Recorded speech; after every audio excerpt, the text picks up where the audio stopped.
Assalamualaikum Sampurasun Wilujeng patepang deui sareng simkuring Muhammad Fadil di acara Breaking News. Pamirsa, sabundareun dunia nuju digemparkeun ku ayana virus anyar nyaeta virus corona.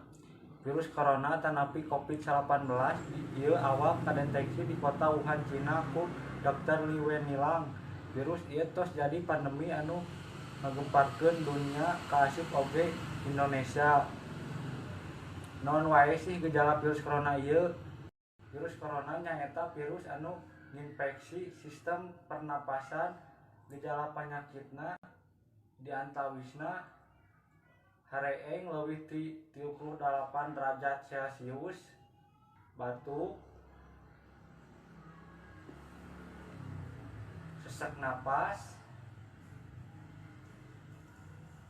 nyeri ganggerong, awak laleus. Eta tadi sababaraha gejala penyakit COVID-19. Geura enggalkeun pariksakeun kesehatan lamun ngarasakeun gejala-gejala tadi. Jadi naon wae sih hal anu kudu diperhatikeun keur nyegah katularan virus corona? Mineng ngumbah panangan, make sabun salami 20 detik. Pastikeun sakabeh bagian panangan sapertos kuku dikumbah nepikeun ka bersih.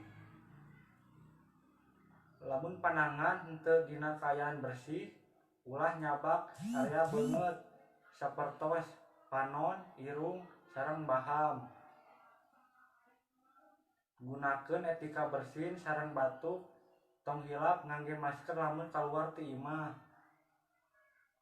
Ulah kontak sareng interaksi langsung jeung jalmi anu nuju kurang sehat. Pamirsa, hayu urang bantosan pamarentah sareng tim medis ku cara disiplin sareng ngaendahkeun himbauan-himbauan ti pamarentah. Hayu urang sasarengan lawan virus corona. Abdi Muhammad Fadil hatur nuhun. Wassalamualaikum warahmatullahi wabarakatuh.